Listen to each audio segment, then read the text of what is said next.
This technology could save our endangered species. In the last few decades, we've seen lots of animals become extinct. Some experts predict that if things continue as they are, in 100 years there could be less than half the number of species alive today. But luckily, we have some pretty smart people working on ways to bring these species back. And one of these ideas might just involve tech. This is the first time in history that we can actually use tech to save endangered species, so let's see if it works. When you think about endangered species, you probably think about polar bears. For the past few years, their population has been dropping because of climate change.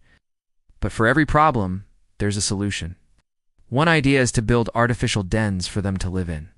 This would give them somewhere safe to raise their young and keep them away from predators. But how do you make sure that this stays that way? First, humans had to physically guard these shelters, but then they realized there was a better option. Just needed a robot to do it for them. A researcher at the University of Alberta named Professor Michael R. Shannon came up with the perfect AI-powered den security bot. It looks like a little rover, kind of like what you might see on Mars. The main purpose of this bot is to patrol the den and scare away any unwanted visitors. It uses cameras and sensors all around it to detect any movement. And if anything strange is detected, it will sound an alarm and spray a can of citronella oil. And you know how humans sometimes forget to charge their phones? Well, this bot has a built-in solar panel, so it never misses an alarm. And it's not just protecting polar bears. There are some robots designed to protect nests of other endangered birds. Endangered. Patrol the ground surrounding the nest, keeping an eye out for predators. If they spot one, they send a signal to the bird sitting on the eggs, so it can fly back to the nest and hide. That way no one can disturb the eggs while they're being sat on. And when the baby birds are born, the bot keeps an eye on them as they take their first flight. Because even though we're helping these birds by scaring away predators, there are still plenty of dangers in the sky. One of the most common threats to baby birds is running into a window.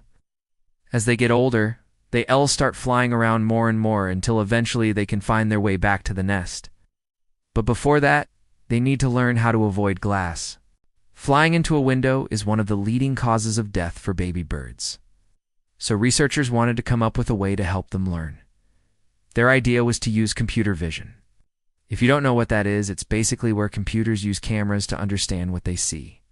Usually it's used to teach self-driving cars to navigate roads, but in this case, it was used to teach birds to navigate glass.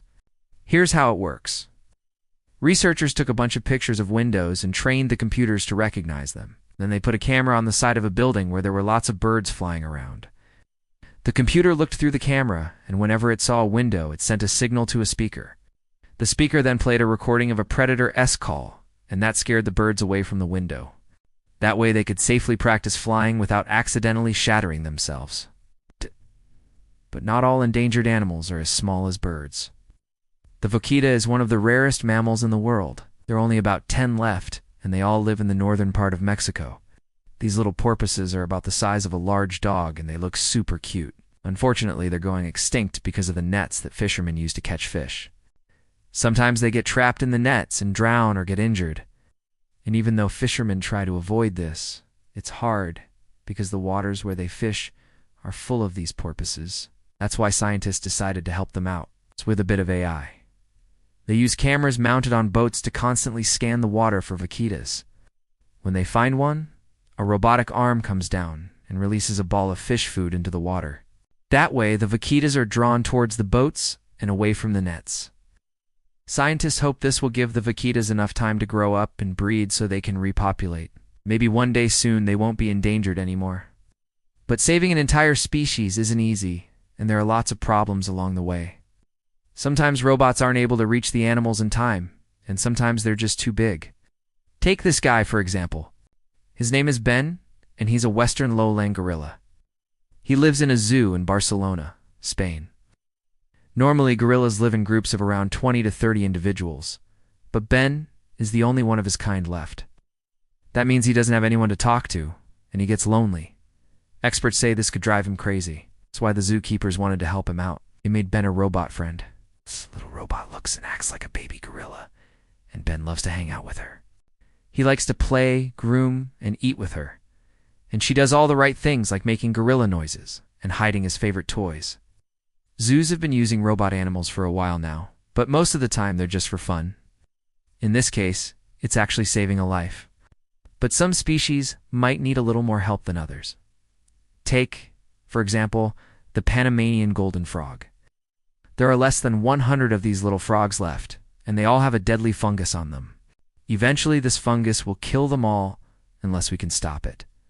But how do you stop something that's microscopic? Well, one team of scientists thinks they have the answer. They're going to clone the frogs and remove the fungus from their DNA. To do this, they need to extract the DNA from a dead skin cell and inject it into a frog egg. Then the egg needs to be implanted into a surrogate mother, and hopefully a baby frog will be born without the deadly fungus. Once they have a healthy frog, they'll breed them and hopefully reintroduce them to Panama. But some people aren't happy about this plan. If you mess with someone's DNA, there's always the risk of making things worse. You don't know what will happen when you remove a gene. It might affect the frog in ways we don't expect.